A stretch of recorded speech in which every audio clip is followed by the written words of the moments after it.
In Star Wars The Rise of Skywalker, after Rey and Ben are temporarily defeated by Emperor Palpatine, Rey falls back on her training under Leia, attempting to reach out to the Jedi of the past for the strength and guidance to rise once more and face her grandfather. In these moments of concentration, as Rey finally experiences her breakthrough and does connect with the cosmic force, we can hear numerous familiar Jedi voices speaking to her. In this video, we are going to cover in depth who each of these voices were and what some of these lesser known characters' roles were in the Skywalker saga. So the first voice we hear is Obi-Wan Kenobi, loud and clear as he states that these are Rey's final steps in her ascension as a Jedi, encouraging her to rise and take them. This a callback to The Force Awakens, when Obi-Wan's voice could be heard saying these are your first steps at the end of Rey's vision in the basement of Maz Kanata's castle. We then hear a few other voices just saying Rey's name, which then leads into Anakin's line where he says, "Bring back the balance, Rey, as I did." Then we have a line from a less familiar character who says, "In the night, find the light, Rey." And that character is Jedi Master Luminara, who was originally thought to have been killed by the clones during Order 66, but was actually taken into Imperial custody and executed later on. Now with Obi-Wan and Anakin, we obviously know that they did become true Force ghosts, but I don't think that just because we hear a character's voice in this scene, that means that they did become a Force ghost. After all, the knowledge and ability to become a Force ghost is something that needs to be taught, and during the Clone Wars, there was nobody to teach this ability. Yoda himself had only begun to discover this power as the Clone Wars neared their end and Qui-Gon Jinn reached out to him on Dagobah. So what's more likely is that these characters who are not literal Force ghosts were able to re-manifest in the Netherworld in some other way, but could never truly show themselves and experience eternal life in the way that Obi-Wan and Yoda and then the Skywalkers who followed them could. Qui-Gon, for example, didn't initially have the ability to show himself upon becoming a Force ghost. He was only able to speak to other beings through the Force for a while before fully mastering the Netherworld and the abilities that came with it, so maybe these characters operate more along those lines. Ahsoka is another voice that we heard here, and we don't even know if she was dead during the film. I've proposed before that if she wasn't, it's possible that she was just speaking to Rey through the Force. So I just wanted to kind of give my thoughts or my interpretation of that aspect of the film, but moving along, the next voice we hear is Mace Windu, who tells Rey she is not alone, and then Yoda echoes that message in his backwards sort of nature when he says,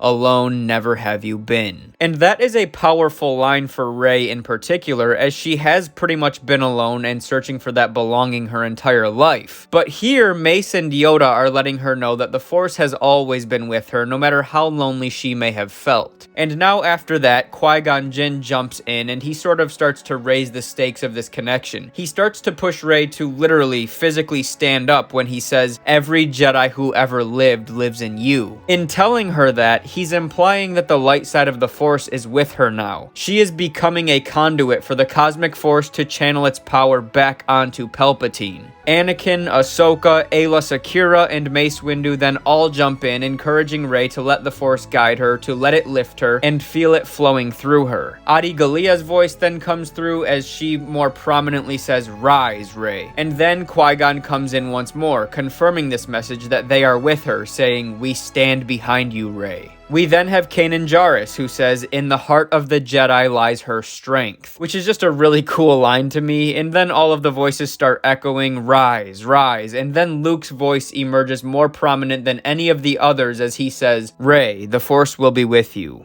Always." Now let me backtrack for a second to Aayla Secura and Adi Gallia, because those are two of the less familiar characters who don't really have prominent roles in the movies or the shows for that matter. Aayla Secura was a blue female Twi'lek. She is the one who can be seen being killed by the clones on Felucia during Order 66 and Revenge of the Sith. And then Adi Gallia was another female Jedi Master during the Clone Wars, and she was killed by Savage Opress when she and Obi-Wan found themselves in a duel with Savage and Maul shortly after Maul had re-emerged after his presumed death in The Phantom Menace. So just to cover everyone one more time, in this scene we can hear Obi-Wan Kenobi, Anakin Skywalker, Qui-Gon Jinn, Mace Windu, Yoda, Aayla Secura, Ahsoka Tano, Adi Gallia, Luminara Unduli, Kanan Jarrus, and Luke Skywalker. One thing that I think is interesting to note here is the absence of Leia, and the reason I think this is actually really cool is because it shows the attention to detail in this scene. Considering the events of the movie and Leia's role in training Rey, it would have been fitting to hear Leia speak to Rey in this moment, but she doesn't because at this time Leia has not yet transcended into the Force. In the movie, Leia's body does not disappear until Ben Solo's does, and at this moment Ben is still alive. He's still clawing his way out of the pit that Palpatine threw him down,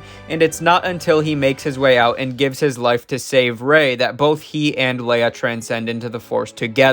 Leia waited for Ben and then guided him to the netherworld of eternal life as a reward and a testament to how far he had come after his redemption. So that's pretty cool to think about, I think. And I also think the idea they had to bring all of these Jedi from the past and create this very inclusive and full circle event for the conclusion of the story was a pretty awesome concept. I still don't really know what Palpatine meant when he said he was all of the Sith, but Rey's response of her being all the Jedi is pretty cool because of the way they demonstrate to us audibly that Rey has unlocked true clarity with the light side of the Force, and simultaneously the Force has accepted her and chosen her in a way to be this conduit between these two realms in an all systems go effort to prevent the return of the Sith. But with that, I am going to go ahead and wrap this video up here. I didn't cover every single line that was spoken to Rey in this scene, but I did cover every character who does speak, and I think we pretty much touched on most, if not all, of the really important or impactful lines, I guess you could say. But that is going to wrap things up for me, so thank you all so much for watching. If you enjoyed this video, remember to drop a thumbs up to support the channel, subscribe to the channel if you are new, and of course, may the Force be with you